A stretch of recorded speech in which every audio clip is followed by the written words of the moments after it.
సమాధానం ఏంటి అనేది డిఫరెంట్. అంటే ఆయన ఒక ఎమ్మెల్యే అభ్యర్థిగా చూడాలా, ఒక ఎమ్మెల్యే అభ్యర్థిగా హామీలు ఇచ్చారనుకోవాలా, ఒక సీఎం అభ్యర్థిగా ఆలోచించి ఆ హామీలు ఇచ్చారనుకోవాలా? ఆయనకి ఇంకా ప్రొఫెషనల్ రాజకీయం వంటబట్టలేదు.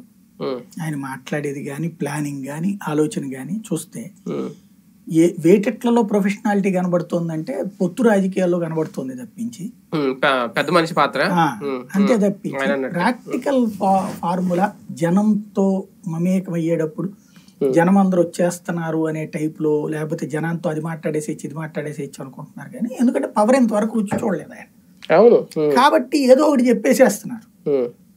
ప్రాక్టికల్ గా జగన్ 2014లో 19లో చెప్పినట్టు ఇప్పుడు చెప్పట్లేదు. ఎందుకని? పవర్ లోకి వచ్చాడు కాబట్టి నొప్పి తెలుసు. చంద్రబాబు నాయుడు 2014లో రుణమాఫీ చేస్తానన్నాడు, ఇప్పుడు ఎందుకు మాట్లాడట్లా? రుణమాఫీ పక్కన ఇలా శిష్యుడు చెప్పాడుగా, చెప్పి చేయలేకపోయాడు. కర్ణాటకలో చెప్పి చేయలేకపోయాడు. ఈయన కూడా వల్ల కాదు కాబట్టినే కదా ఇప్పుడు దాని బదులు 20,000 రూపాయలు ఇస్తాను ఏడాదికి అని చెప్పి సర్దేస్తుంది. ఆ 20,000లో కూడా ఇంతవరకు వివరంగా చెప్పట్లా. కేంద్రం ఇస్తున్న 6,000తో కలిపి 20,000, కేంద్రం ఇచ్చి 6 కాకుండా 20,000 వివరంగా చెప్పట్లేదంటే కలిపాను అనుకోవాలి.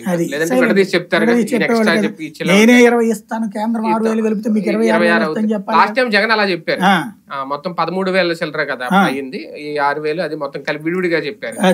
అది తర్వాత ముందైతే 50,000 నేనే అన్నాడు ఎలక్షన్స్ ముందు.